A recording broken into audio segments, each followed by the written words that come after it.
kita masih punya banyak terminal yang harus kita lalui. Kalau kita hitung-hitung total ada 13 terminal yang harus kita lalui dalam perjalanan hidup masing-masing kita. Dan tidak ada seorang manusia pun kecuali harus melewati ke-13 terminal itu, tanpa kecuali, ya. Dan kita hari ini baru berada di terminal ketiga, Pak, dari 13 terminal itu. Nah, ini lengkapnya bisa Anda lihat di gambar ini.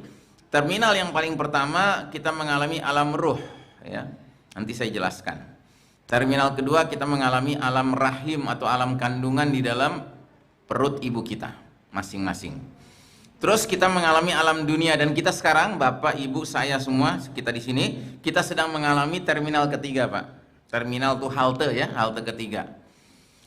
Nanti setelah terminal alam dunia ini kita masuk ke alam kubur, terminal keempat. Nah, di dalam alam kubur itu kita menanti datangnya terminal ke-5, yaitu kiamat, kehancuran jagat raya ini. Setelah itu kita menanti datangnya terminal ke-6, yaitu hari kebangkitan. Kita dibangkitkan lagi, dihidupkan kembali, lalu dikumpulkan ke terminal yang berikutnya di padang mahsyar. Kemudian di padang mahsyar kita akan menanti datangnya hisab, ditandai dengan Nabi Muhammad SAW akhirnya mendapat hak dari Allah Ta'ala, diizinkan untuk memberi syafaat yang menandakan hisab dimulai. Nah, kemudian kita akan mengalami hisab, perhitungan amal, dan kemudian masing-masing kita akan menerima rapot masing-masing, yaitu buku penyerahan catatan amal, ya. Terus kemudian kita melewati yang namanya mizan, terminal keberapa nih? 1, 2, 3, 4, 5, 6, 7, 8, 9, 10, 11. Terminal mizan ini terminal 11. Mizan itu timbangan, ya. Ada daun timbangan kebaikan kita, pahala-pahala kita, dan ada daun timbangan keburukan kita, dosa-dosa kita, ya. Kemudian ada telaga. Telaga ini telaganya Nabi Muhammad SAW, isinya air yang jernih yang akan dibagikan oleh Nabi kita kepada setiap pengikutnya yang diakui sebagai pengikutnya, muslim, ya. Nah, setelah telaga kemudian kita harus menyeberangi sirat. Sirat itu titian yang dibentangkan di atas api neraka, ya, yang mana setiap orang yang mengucapkan kalimat tauhid wajib menyeberanginya, ya. Dan ini penyeberangan yang penuh dengan kekhawatiran. Kenapa? Karena kalau jatuh ya langsung ke neraka, begitu. Nah, makanya sirat ini kalau mereka yang berhasil menyeberanginya dengan selamat, dia akan masuk ke dalam jannah. Nah, jannah inilah, ya, kediaman kita yang sebenar-benarnya, ya, pulangnya kita yang sebenar-benarnya ke sini. Our home, home sweet home itu di sini, surga ini, ya kan. Sementara mereka yang tidak berhasil menyeberangi titian, dia akan jatuh dan akan dimasukkan ke dalam neraka. Dan kaum muslimin masuk neraka dibagi dua. Ada yang masuk nerakanya selama-lamanya, wa na'udzubillahi min dzalik, dan ada yang masuk nerakanya artinya sampai batas waktu tertentu yang Allah Ta'ala pandang sudah selesai, terbakar habis semua dosanya, maka dia berhak dipindahkan ke dalam surga. Mereka disebut jahannamiyun, ya. Jahannamiyun itu kira-kira mantan narapidana, gitu, ya. Mantan narapidana dari neraka dipindahkan ke jannah. Nah, jadi masing-masing ini akan kita lalui, Pak. Kita semua pasti melewatinya. Dan kita semua belum ada yang sampai ke terminal keempat, Pak. Kita masih di terminal ketiga, gitu, ya. Nah, terminal pertama, alam ruh, adalah satu alam yang kita tidak tahu di mana keberadaannya, wallahu alam bissawab. Tetapi alam tersebut adalah alam di mana seluruh ruh manusia itu berkumpul. Dari ruhnya Adam alaihissalam sampai ruh manusia terakhir, ya.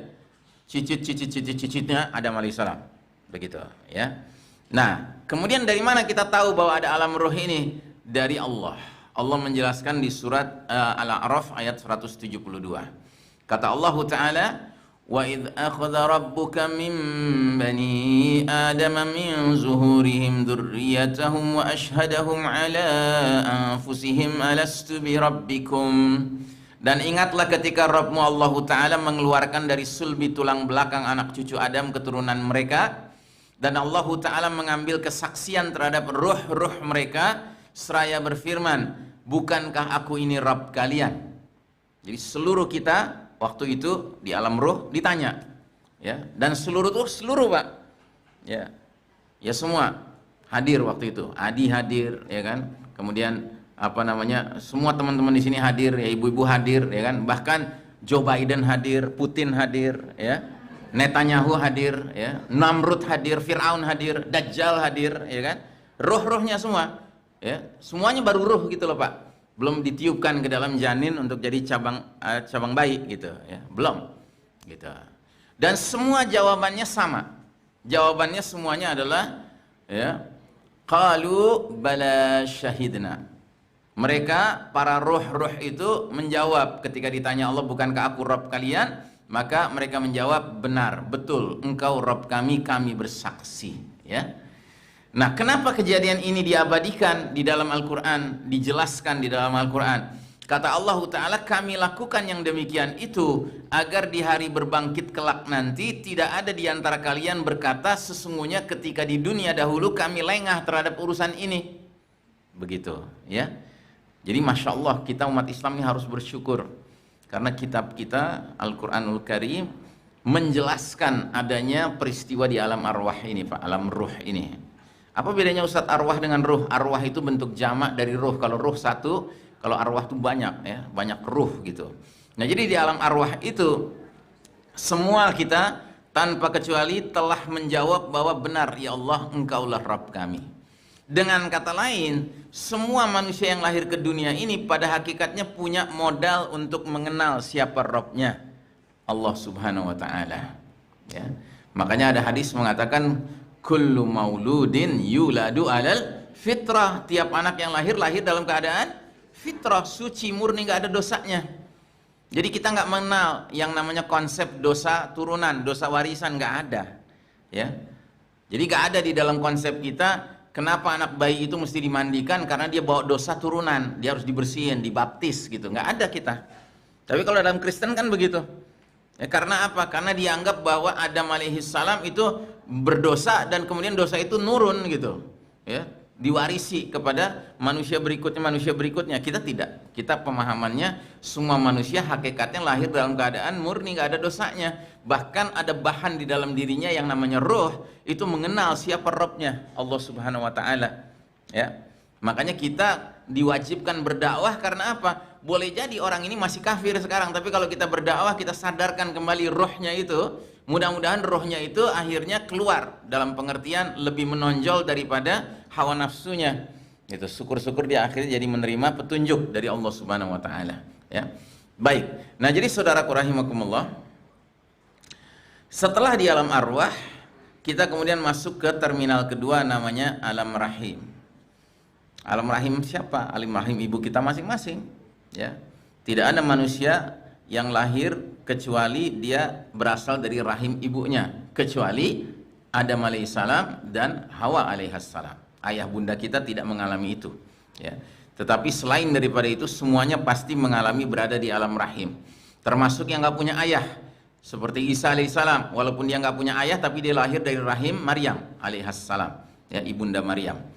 Nah, jadi di alam rahim sama posisi kita seperti di alam ruh. Kita nggak berdaya, nggak bisa ngapa-ngapain. Kita cuma terima sepenuhnya apa yang sudah diskenariokan Allah Ta'ala. Dan dalam hal ini di alam rahim kita diskenariokan untuk menerima rezeki lewat plasenta ibu kita. Ya, dari situlah nutrisi makanan datang kepada kita. Kita bisa tumbuh berkembang. Ya, sampai akhirnya usia matang, ya, sampai kepada apa istilahnya itu kalau di bidan tuh HPL, ya, HPL apa HLP? HPL, ya, hari perkiraan lahir, ya. Rata-rata 9 bulan 10 hari, walaupun ada yang kurang, ada yang lebih gitu. Tapi yang jelas di dalam hadis dikatakan bahwa ketika dalam kandungan ibu kita masing-masing kita berusia 4 bulan, ya, atau 120 hari, datanglah malaikat meniupkan ruh. Nah, tadi itu dari alam ruh tadi ditiupkan ke dalam, ya, bayi yang ada di dalam rahim seorang ibu pada usianya 4 bulan 120 hari. Dan bersamaan dengan ditiupkan ruh, kemudian ditetapkan beberapa takdirnya, takdir rezekinya, takdir umurnya, takdir kematiannya, takdir jodohnya, kemudian juga takdir apa namanya, senangnya dan susahnya, senangnya atau sengsaranya. Para sahabat bertanya, apa itu takdir senang dan sengsara ya Rasulullah? Kata Nabi, takdir senang artinya takdir bahwa dia masuk surga. Takdir sengsara artinya dia ditakdirkan masuk neraka. Terus sahabat bertanya, ya Rasulullah, kalau memang sudah ditakdirkan masuk surga neraka, lalu buat apa kita beramal? Ya, kata Nabi, beramallah kalian karena setiap orang akan beramal mengikuti takdirnya masing-masing. Begitu. Ya. Nah, alhamdulillah kita umat Islam diajarkan bahwa takdir Allah Ta'ala itu, ya, hendaknya kita harapkan adalah takdir yang baik, ya. dan kita punya hak untuk memohon kepada Allah takdir yang baik, ya. Dan tidak mungkin seseorang itu mendapat takdir yang baik kalau dia tidak memiliki apa yang disebut dengan husnuzon billah, sangka baik kepada Allah Ta'ala. Ya, sebab dalam sebuah hadis qudsi Nabi Muhammad SAW bersabda bahwasanya Allah Ta'ala berfirman, ana inda zanna abdi bi, aku mengikuti persangkaan hambaku kepada diriku. Kalau hambaku bersangka baik kepadaku, maka aku pun menjadi baik bagi dia. Kalau hambaku bersangka buruk kepadaku, maka aku pun jadi buruk bagi dia. Ya, makanya si iblis itu adalah makhluk yang paling suuzon kepada Allah Ta'ala, ya, yang paling buruk sangka kepada Allah Ta'ala. Makanya dia akan mendapatkan keburukan di akhirat nanti. Ya, bayangkan, masa dia mengatakan, ya Allah, karena engkau sudah menghukumi aku sesat, nah, kan gitu. Dia nyalain Allah, kan? Dia nyalain Allah. Gitu. Maka aku akan sesatkan Bani Adam sebanyak-banyaknya. Gitu. Jadi motivasi dia menyesatkan kita karena dia menyalahkan Allah, bahwa Allah menyesatkan dia.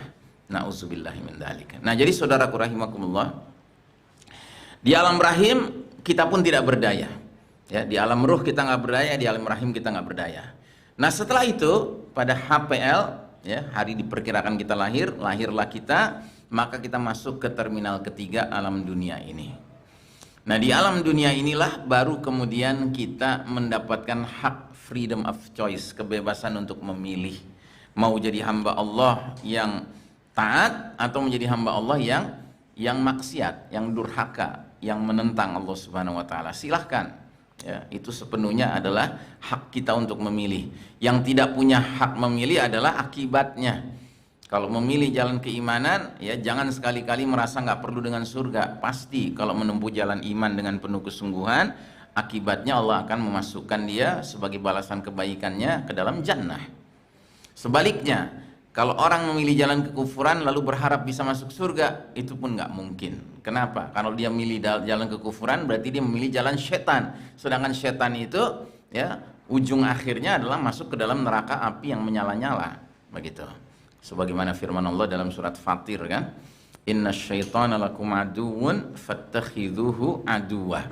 Sesungguhnya syaitan itu bagi kalian adalah musuh, maka perlakukanlah dia sebagai musuh. Innama yad'u hizbahu liyakunu min ashabis sa'ir. Sesungguhnya syaitan-syaitan itu hanya mengajak partainya untuk menjadi penghuni neraka yang menyala-nyala. Ya, jadi barang siapa yang mengikuti jalannya syaitan, hakikatnya dia menjadi hizbus syaitan, menjadi bahagian dari partai syaitan, ya, pasti akan berakhir bersama-sama dengan syaitan, yaitu berada di dalam api yang menyala-nyala, as-sa'ir, ya, api yang menyala-nyala. Nah, jadi di dunia ini Allah abadikan di surat Al-Kahfi ayat 29, ya, bukan 30-an, ya, maaf, tadi saya bilang ayat 30-an, ternyata ayat 29. Allah mengabadikan dalam firman-Nya, wa qulil haqqu mir rabbikum faman syaa'a falyu'min wa man syaa'a falyakfur. Dan katakanlah, kebenaran itu datangnya dari Allah Rabb kalian. Barang siapa menghendaki beriman, hendaklah dia beriman, dan barang siapa menghendaki kafir, biarlah dia kafir. Ya, jadi milih iman, milih kafir itu sepenuhnya hak kita, Pak. Ya. Atau di dalam surat Asy-Syams, ya, digambarkan fa'alhamaha fujuraha wa taqwaha. Maka Allah Ta'ala ilhamkan kepada manusia, kepada diri kita masing-masing ini, jalan fujur, kejahatan, dan jalan taqwaha, ketakwaan. Jadi ada dua jalan, ya, kita diberikan kebebasan memilih, mau pilih jalan fujur, ya, kejahatan, atau jalan takwa. Terus kata Allah melanjutkan rangkaian surat ini, qad aflaha man zakkaha, sungguh beruntunglah orang yang mensucikan jiwanya. Orang yang mensucikan jiwa itu berarti memilih jalan takwa. Ya, jadi dia sadar bahwa jiwanya ini rentan mengalami polusi, mengalami kekotoran, ya, mengalami kerusakan atau kelemahan. Maka dia setiap kali merasa bahwa jiwanya sudah mulai kotor, ya kan, dia bersihkan lagi, dia sucikan lagi, ya kan. Nah, orang yang seperti ini, kata Allah Ta'ala, qad aflaha, sungguh beruntung, ya, orang yang mensucikan jiwanya. Wa qad khaba man dassaha, tapi sebaliknya sungguh merugi orang yang mengotorinya. Jadi yang membiarkan jiwanya itu kena polutan, kotoran-kotoran, dan nggak pernah berpikir untuk mensucikannya. Padahal makin dia tinggal di dunia tanpa peduli dengan mensucikan jiwanya, makin kotor jiwanya. Begitu. Karena yang ada di dunia ini adalah banyak hal-hal yang mengotorinya, yang menjadi polutan kepada jiwanya, ya. Nah, jadi kita diberikan kebebasan penuh untuk memilih jadi orang yang rajin mensucikan jiwa atau orang yang membiarkan jiwanya kotor, ya. Nah, ini pilihan ada di tangan kita masing-masing.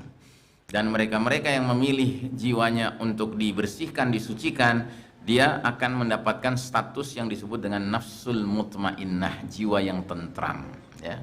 Sementara mereka-mereka yang membiarkan jiwanya kotor, ya kan, itu punya dua kemungkinan. Kalau kotornya nggak kotor-kotor amat, disebut nafsul lawamah, ya. Jiwanya sekaligus khalifah pertama Abu Bakar Siddiq, wafat 63. Sahabat terdekat berikutnya yaitu Umar bin Khattab, sekaligus khalifah yang kedua, wafat usia 63. Qadarullah, ya. Nah, kita tidak tahu jatah kita berapa. Tapi Nabi sudah mengatakan umur umat Islam itu rata-rata 60 sampai 70. Ya, makanya barang siapa yang sudah mulai memasuki usia 60-an, ya kan, dia sudah harus sadar. Jadi satu harinya akhirat itu 1000 tahunnya dunia. Jadi 24 jamnya akhirat itu 1000 tahunnya dunia. Ya. Kalau umur kita antara 60 sampai 70, ya kan, berarti rata-rata kita hidup di dunia ini cuman 1,5 jam di akhirat. Ya kan? Karena 1000 dibagi 24 kira-kira berapa? 50, ya kan? Setengahnya berapa? 25, 75 gitu ya. Ya, 60, 75 begitu, ya. Jadi sebentar sekali kita di dunia ini. Tapi yang sebentar itu sangat menentukan di terminal-terminal berikutnya bagaimana nasib kita.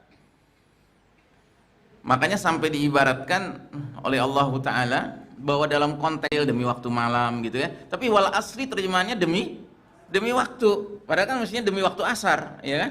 Tapi kenapa kok wal asri demi waktu? Karena umat Muhammad SAW, umat akhir zaman ini itu ibarat usianya itu berada di waktu asar sampai menjelang matahari terbenam, begitu, ya. Kita ini umat waktu asar, begitu. Jadi seluruh waktu kita ini pada dasarnya waktu asar aja. Sejak Nabi diutus sampai kiamat terjadi itu waktu asarnya, ya, umat manusia. Baik, nah jadi saudaraku rahimakumullah, karenanya saya ingatkan diri saya dan kita bersama, marilah kita tidak menyia-nyiakan waktu, karena di terminal ketiga inilah satu-satunya kesempatan kita untuk cerdas memilih pilihan yang bebas tadi itu, ya, memilih beriman bebas, memilih kafir juga bebas. Tetapi kalau kita berakal sehat, tentunya kita ingin selamat di akhirat nanti. Dan kalau ingin selamat, ya tentunya kita memilih dengan cerdas, yaitu jalan keimanan, jalan ketakwaan, ya, bukan jalan kejahatan dan bukan jalan kekufuran. Nah, setelah alam dunia, kita memasuki terminal keempat, namanya alam kubur, ya. Di alam kubur ini kita kembali lagi menjadi seperti di alam arwah dan di alam rahim, yaitu tidak berdaya. Kita nggak punya kemampuan apa-apa di alam kubur. Kita terima aja, dan kita akan menerima sesuatu berbanding lurus dengan apa yang kita kerjakan di dunia. Kalau yang kita kerjakan jalan iman, jalan ketakwaan, maka di alam kubur kita banyak merasakan kenikmatan. Tapi kalau yang kita pilih jalan kejahatan, jalan kekufuran, ya di alam kuburnya yang dialami adalah siksaan. Karena cuman itu aja dua pilihannya. Orang tinggal di alam kubur atau mengalami nikmat kubur atau mengalami siksa kubur. Dan seorang sahabat, yaitu Sayyidina Utsman bin Affan radhiyallahu anhu, pernah suatu hari dilihat oleh beberapa sahabat berada di atas makam seseorang di sebuah areal pemakaman, sedang menangis terseduh-seduh sampai jenggotnya basah kuyup, ya. Nah, sahabat-sahabat ini majlisul buka, majelis orang yang bertangis-tangisan, ya, karena Nabi itu kalau menggambarkan surga, menggambarkan neraka itu benar-benar penggambaran yang penuh penghayatan, dan itu mempengaruhi hati para sahabat, ya. Kami lihat engkau menangis juga di majlisul bukanya Rasul, tetapi nggak pernah kami melihat engkau menangis seperti ini. Apa yang terjadi wahai Sayyidina Utsman? Akhirnya kata Utsman, innal qabra awalu manzilin min manazilil akhirah. Sesungguhnya alam kubur adalah terminal pertama dari terminal-terminal alam kehidupan akhirat, ya. Fa in naja minhu fama ba'dahu aisaru min. Apabila seseorang di dalam alam kuburnya merasakan keselamatan, kenikmatan, maka setelah alam kubur itu terminal-terminal berikutnya akan lebih mudah, begitu. Tapi sebaliknya, wa illam yanju minhu fama ba'dahu asyaddu min. Sebaliknya, bila dia tidak selamat darinya, jadi di alam kuburnya dia merasakan siksaan, azab, ya kan? Maka sesudahnya terminal-terminal berikutnya lebih sulit lagi. Gitu. Jadi itu yang membuat Utsman menangis sedemikian rupa. Bahkan kemudian Utsman mengutip sabda Nabi yang mengatakan, "Ma ra'aitu manzaran qat illa al-qabru afdahu min." Aku tidak pernah melihat suatu tempat yang lebih mengerikan daripada pekuburan. Ya, maksudnya apa? Maksudnya tempat itu adalah tempat banyak orang mengalami siksaan. Ya, nauzubillahi min dzalik ya. Dan alhamdulillah kita pernah didoakan oleh Nabi agar umatnya berhak mendengar suara-suara di bawah tanah, tetapi ternyata nggak dikabulkan sama Allah Ta'ala. Kata Nabi, ya Allah tidak mengabulkan karena khawatir tidak ada seorang muslim pun mau mengurus jenazah saudara muslimnya kalau seandainya kita bisa mendengar suara di bawah tanah, ya, karena suaranya itu mengerikan, Pak. Suara orang-orang yang sedang kesakitan, teriak sejadi-jadinya karena siksaan yang dialaminya di alam kubur, ya.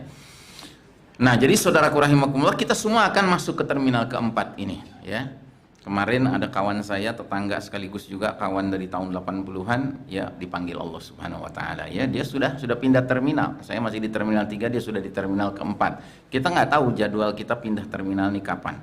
Tapi yang pasti, ya, kematian itu hak, ya, benar adanya, ya.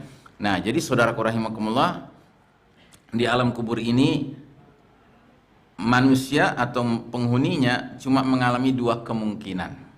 Mereka-mereka yang merasakan kenikmatan alam kubur, mereka akan diperlihatkan setiap pagi dan sore calon tempat tinggalnya di surga. Lengkap rumahnya dengan isinya berupa perabot maupun berupa penghuninya, yaitu keluarga dia yang sama-sama dengan dia beriman tentunya, ya. Nah, pemandangan itu dia tahu ini pemandangan tempat tinggalnya kelak di akhirat nanti di surga. Dan dia ingin sekali untuk ke situ sesegera mungkin. Cuman dia tahu bahwa ada penghalang antara dirinya dengan tempat itu. Penghalangnya itu adalah peristiwa kiamat. Gitu. Kalau kiamat belum terjadi nggak mungkin bisa ke sana. Maka si penghuni yang merasakan nikmat kubur setiap pagi dan sore diperlihatkan gambaran tadi, dia doanya cuma satu, Rabbi aqimis sa'ah hatta arji'a ila ahli wa mali. Ya Rabbku, segerakanlah datangnya hari kiamat agar aku bisa berkumpul dengan keluargaku dan hartaku. Masya Allah, ya. Sebaliknya mereka-mereka yang mengalami siksa kubur, setiap pagi dan petang diperlihatkan tempat tinggalnya kelak di neraka. Dan dia sangat ngeri ngelihatnya. Dan dia tahu itu tempat tinggal dia nantinya. Dan dia tahu juga antara dia dengan tempat itu ada pembatas, yaitu peristiwa kiamat. Maka doa dia cuma menanamkan dalam diri kita keyakinan akan hal-hal seperti ini. Ya, di antaranya di dalam doa panjang itu ada kalimat antal haqqu, wahai Allah engkaulah yang maha benar. Antal haqqu wa wa'dukal haqqu, janjimu benar. Wa qauluka haqqun, ucapan-ucapanmu itu benar. Wal jannatu haqqun, surga itu benar. Wan naru haqqun, neraka itu benar adanya. Ya, wa Muhammadun sallallahu alaihi wasallam haqqun, was sa'atu haqqun, ya kan, Nabi Muhammad itu benar adanya. Kiamat itu benar adanya. Nah, dengan kita mengucapkan ini, Pak, ya, diharapkan ini menjadi mental kita menjadi demikian, siap menghadapinya, dan bahkan kita mudah-mudahan dengan demikian nanti di alam kubur kita termasuk yang berdoa ingin segera kiamat terjadi. Begitu, ya. Nah, jadi saudaraku rahimakumullah, itu terminal keempat, ya. Seseorang berada di alam kubur sampai kapan? Ya sampai masuk ke terminal kelima. Terminal kelima itu peristiwa kiamat, ya, the total destruction of the whole universe by the will of the Almighty Allah Ta'ala. Kehancuran jagat raya ini atas kehendak yang menciptakannya Allah Subhanahu Wa Ta'ala, yaitu peristiwa kiamat. Nah, diabadikan di surat 47, surat Muhammad ayat 18. Fahal yanzuruna illa as-sa'ata an ta'tiyahum baghtah faqad jaa'a asratuha fa anna lahum idza ja'athum zikrahum. Maka apalagi yang manusia nanti-nantikan selain datangnya hari kiamat yang akan datang kepada mereka secara tiba-tiba, karena tanda-tandanya sungguh telah kelihatan. Maka apa gunanya bagi mereka kesadaran mereka itu apabila hari kiamat terlanjur sudah tiba. Nah, jadi saudaraku rahimakumullah, alhamdulillah Nabi kita Nabi Muhammad SAW oleh Allah Ta'ala diberikan banyak informasi tentang alamatus sa'ah, tanda-tanda menjelang datangnya hari kiamat. Dengan kita mengenali tanda-tanda itu, kita bisa kaitkan dengan realitas. Wah, ini udah terjadi, wah ini udah terjadi, ya kan. Makin kita mendalami ilmu tentang tanda-tanda hari kiamat, kita makin sadar bahwa kiamat itu makin dekat, ya. Dan kesadaran kita bahwa kiamat makin dekat akan membuat kita lebih hati-hati dan lebih mempersiapkan diri. Tapi kalau kita terus-terusan menganggap bahwa kiamat masih jauh, ya kan, ngapain sih Ustadz ngomongin kiamat, ngomongin akhir zaman, ya kan? Toh kiamat masih jauh. Siapa bilang masih jauh? Sampai ada ayatnya kok, la'alla sa'ata takunu qariba, dan tahukah kamu Muhammad, boleh jadi kiamat sudah dekat, kata Allah kan begitu. Jadi kita harus punya mental menganggap kiamat itu sudah dekat. Karena kiamat terbagi dua, ada kiamat alam semesta dan ada kiamat individual kita masing-masing, yaitu kematian kita. Makanya kita pun kematian kita ini ada tanda-tandanya kan? Ya, mereka-mereka yang rambutnya udah mulai putih, ya kan, itu tanda-tanda. Ya kan, mereka-mereka yang dulu kalau misalnya belanja naik tangga 5 lantai sampai di atas langsung bisa belanja. Kalau sekarang duduk dulu, atur napas, ya kan, itu tanda-tanda. Gitu. Nah, kita semua tuh ada tanda-tandanya. Kita harus tahu. Ya, dan kita harus sensitif. Makin tanda-tanda tuh makin banyak terlihat, berarti tandanya makin dekat jadwalnya. Ya. Baik, nah, kehancuran alam semesta ini menyebabkan seluruh makhluk nyawanya dicabut, ya, meninggal. Semua manusia meninggal, jin meninggal, ya kan, hewan-hewanan mati semuanya, ya kan, termasuk para malaikat meninggal. Dan yang paling akhir mati siapa? Malaikat pencabut nyawa. Lah iyalah, ya kan? Makanya malaikat pencabut nyawa nanti terakhir dimatikan langsung oleh Allah Subhanahu wa taala, ya.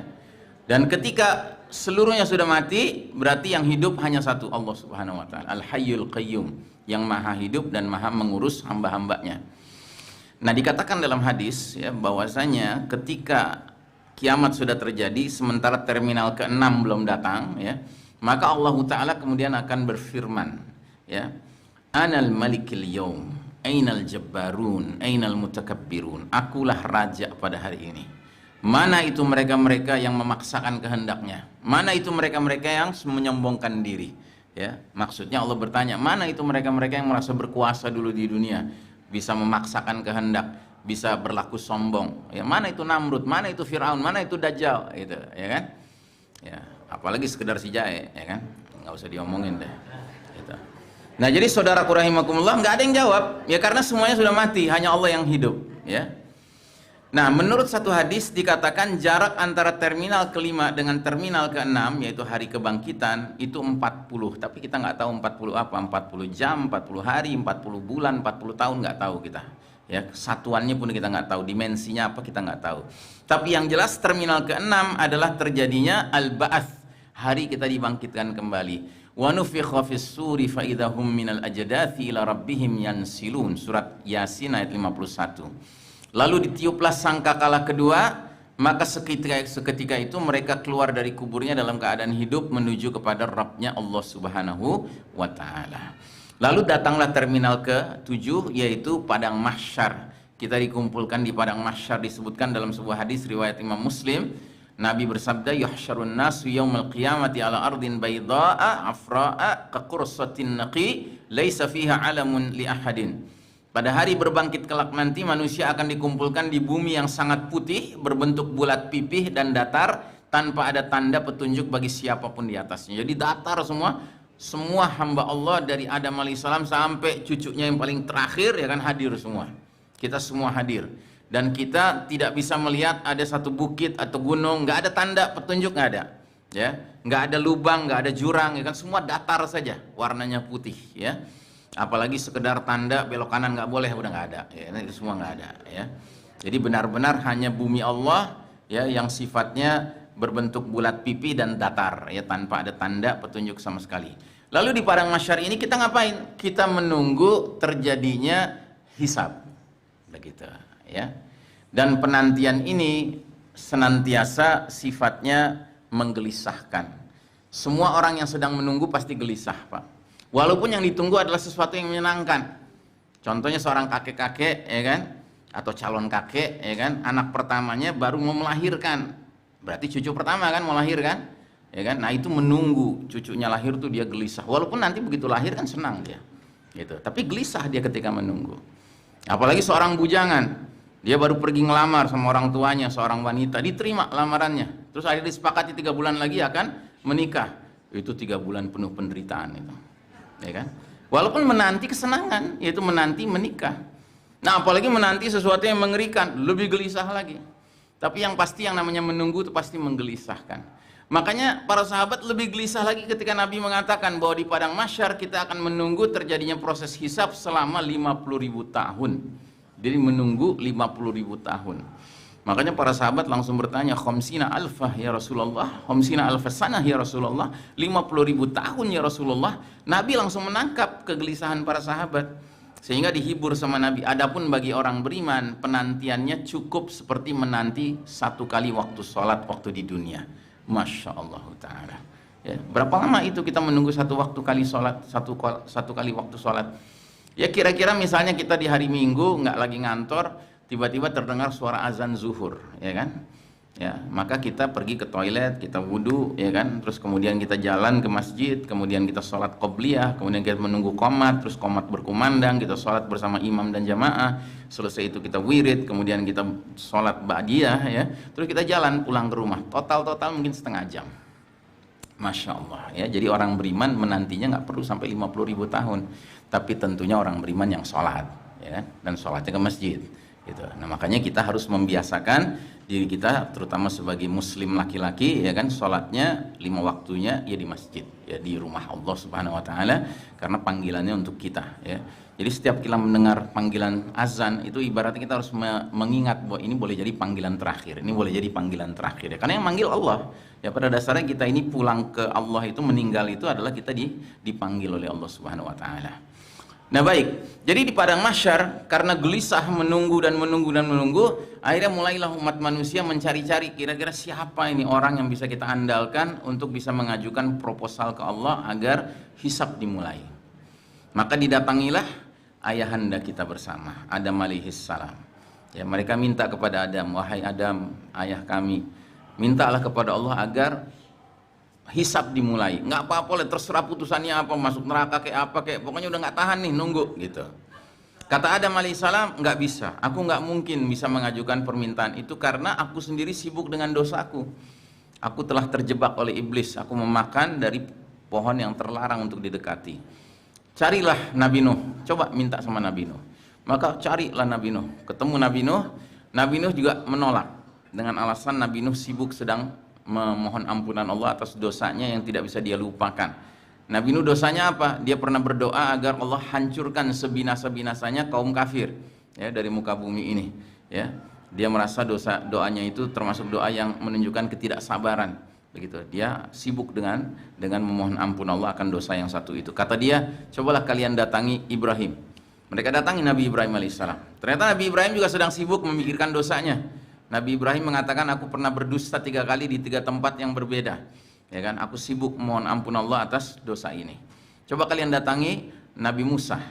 Maka mereka datangi Nabi Musa. Ternyata Nabi Musa alaihissalam juga sedang sibuk memikirkan dosanya, yaitu dosanya pernah membunuh seorang Koptik Mesir, ya. Dia bilang, kalian pergilah ke Nabi Isa alaihissalam. Pergilah mereka ke Nabi Isa alaihissalam. Nabi Isa alaihissalam pun mengatakan hal yang sama. Kalian datangilah Nabi Muhammad SAW. Nah akhirnya Nabi Muhammad SAW ketika didatangi, ya, manusia berkata, ya Nabi Allah Muhammad, engkaulah Rasulullah, engkaulah khataman nabiyyin, Nabi terakhir, dan Allah telah memberi ampunan kepadamu atas dosa yang telah lalu dan yang akan datang. Mintalah syafaat untuk kami kepada Rabbmu, kepada Allah Ta'ala. Tidakkah engkau lihat kondisi kami? Maka Nabi menjawab, ana li syafa'ah, aku untuk syafaat. Aku memang orangnya yang bisa memohon syafaat kepada Allah Ta'ala. Akhirnya Nabi sujud di depan Allah, di bawah kaki arsy-Nya, di singgasananya, dan Allah menerima puji-pujiannya yang begitu unik, ya. Dan akhirnya Allah meminta kepada Nabi kita, ya Muhammad, angkatlah kepalamu, mintalah, niscaya kamu akan diberi. Mintalah syafaat, niscaya kamu akan diberi syafaat. Maka Nabi Muhammad SAW pun mengangkat kepalanya, lalu kemudian berkata, ummati ya Rabb, ummati ya Rabb, ummati ya Rabb. Masya Allah, ya. Jadi yang diingat tuh kita, Pak, ya. Nabi kita tuh luar biasa mencintai kita umatnya, ya. Nggak berimbang dengan kita mencintai dan bersalawat kepadanya, sallallahu alaihi wasallam. Nah jadi saudaraku rahimakumullah, setelah peristiwa ini maka dimulailah hisab, ya. Hisab dimulai dan digambarkan di dalam surat Az-Zumar ayat 69, wa asyraqatil ardu binuri rabbiha wa wudi'al kitab wa ji'a bin nabiyyin wasyuhada'i wa qudiya bainahum bil haqqi wa hum la yuzlamun. Dan bumi padang mahsyar menjadi terang benderang dengan cahaya keadilan Allah Rabbnya. Dan buku-buku perhitungan perbuatan mereka diberikan kepada masing-masing nabi-nabi, dan saksi-saksi pun dihadirkan lalu diberikan keputusan di antara mereka secara adil, sedangkan mereka tidak dirugikan. Nah, kemudian kita mengalami penerimaan atau penyerahan catatan amal kita masing-masing, Pak. Jadi kayak semacam buku rapot perbuatan-perbuatan kita di dunia, ya. Nah, penyerahan catatan amal ini ada 3 kemungkinan. Ada yang menerima catatan amalnya di tangan kanannya. Ini orang-orang yang beruntung. Mereka begitu melihat isinya, mereka tersenyum, mereka gembira, mereka bersyukur, mereka lega ngelihatnya karena warnanya biru semua. Sementara ada yang menerima di tangan kiri. Ini orang yang merugi. Bahkan ada yang menerima dari belakang, disodok gitu, ya kan? Ini juga merugi. Ketika mereka membukanya, wajah mereka langsung merengut, ya. Mereka langsung ketakutan karena apa? Isinya merah, banyak sekali merahnya, ya. Sebagian ada yang biru-birunya di selip-selip sana sini, tapi merahnya banyak. Itu bahkan ada yang merah semua.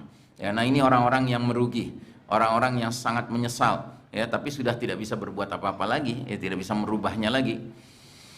Nah, kemudian terminal ke-11 adalah mizan. Mizan itu timbangan, ya, daun timbangan pahala dan daun timbangan dosa.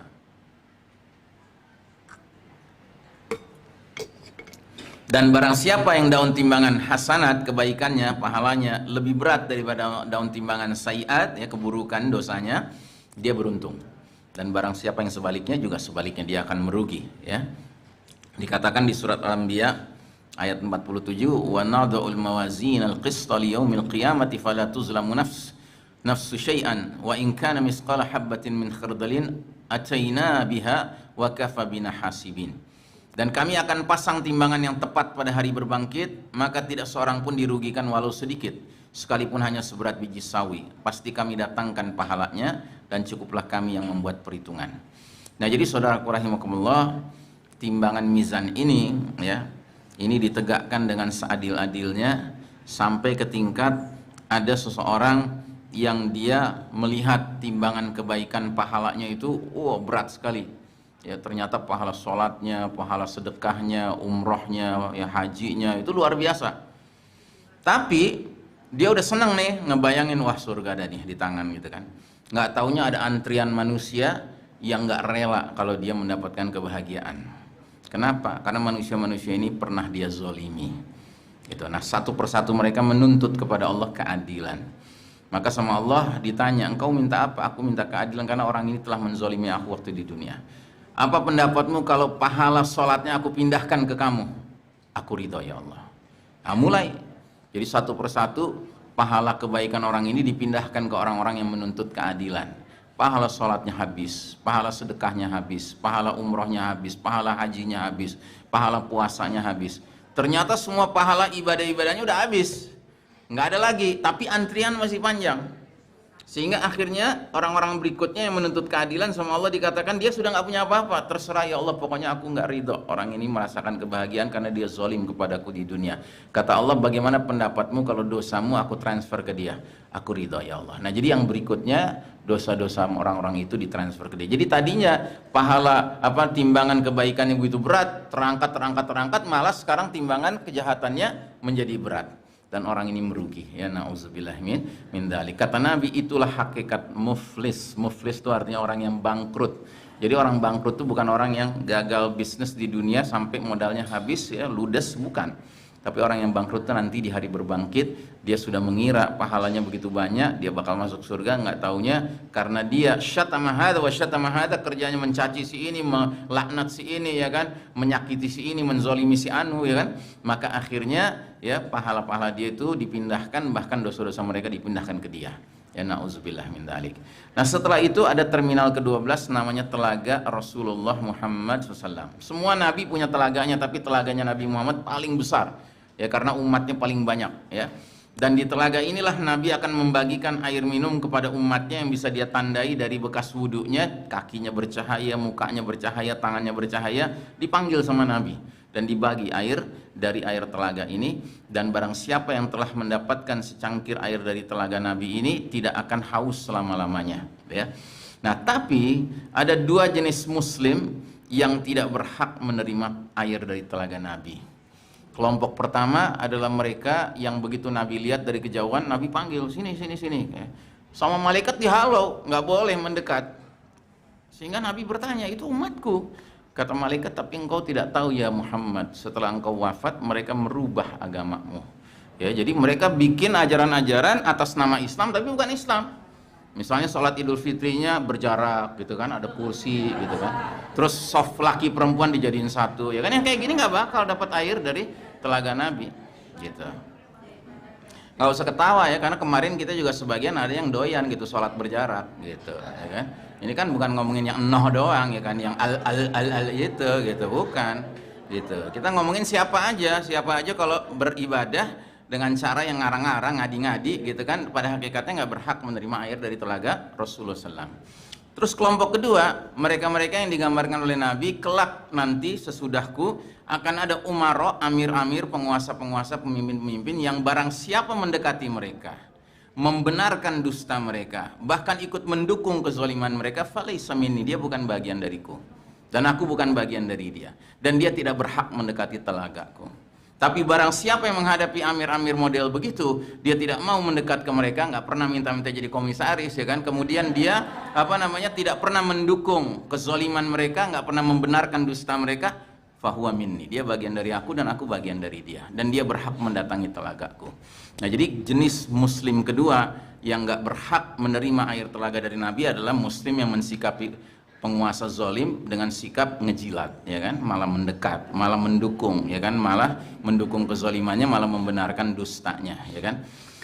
Nah, ini telaga. Terakhir, sirat, ya, titian yang dibentangkan di atas api neraka. Setiap orang yang mengucapkan la ilaha illallah wajib menyeberanginya, padahal di bawahnya api neraka yang menyala-nyala. Dan bagaimana kita menyeberanginya? Kita menyeberanginya mengandalkan iman takwa kita yang tampil dalam bentuk cahaya. Semakin banyak iman takwa seseorang, makin banyak cahaya yang mengiringi dia menyeberangi titian itu. Kalau cahayanya setinggi bukit, ya kan, dia akan menyeberanginya kayak kilat, shoot, cepat sekali.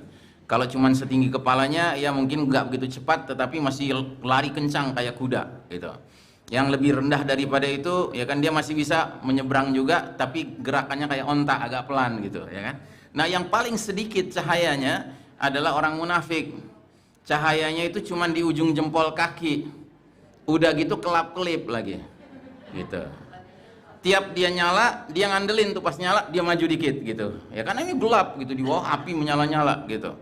Tiap dia mati, ya kan, dia berhenti karena dia takut kalau dia maju jatuh. Terus begitu, ya kan, sama Allah dipermainkan dia. Tapi puncaknya lagi di tengah titian itu, tiba-tiba mati, nggak nyala-nyala gitu. Dia tunggu-tunggu nggak nyala-nyala, akhirnya dia nekat aja maju, jatuh dia, sama Allah dipermainkan. Kenapa? Ya karena orang munafik suka mempermainkan agama Allah Ta'ala. Yukhadi'una Allah walladzina amanu wa ma yakhda'una illa anfusahum wa ma yash'urun. Mereka orang-orang munafik suka mengolok-olok, mengejek-ejek Allah dan orang-orang beriman, padahal yang mereka olok-olok, mereka ejek adalah diri mereka sendiri. Ya. Nah, jadi saudaraku rahimakumullah, sisanya mereka yang berhasil menyeberanginya sudah berada di depan babul jannah, ya tinggal nunggu jadwal dipanggil saja. Sementara mereka-mereka yang jatuh ya sudah masuk neraka, dan tergantung kalau dia tipe orang yang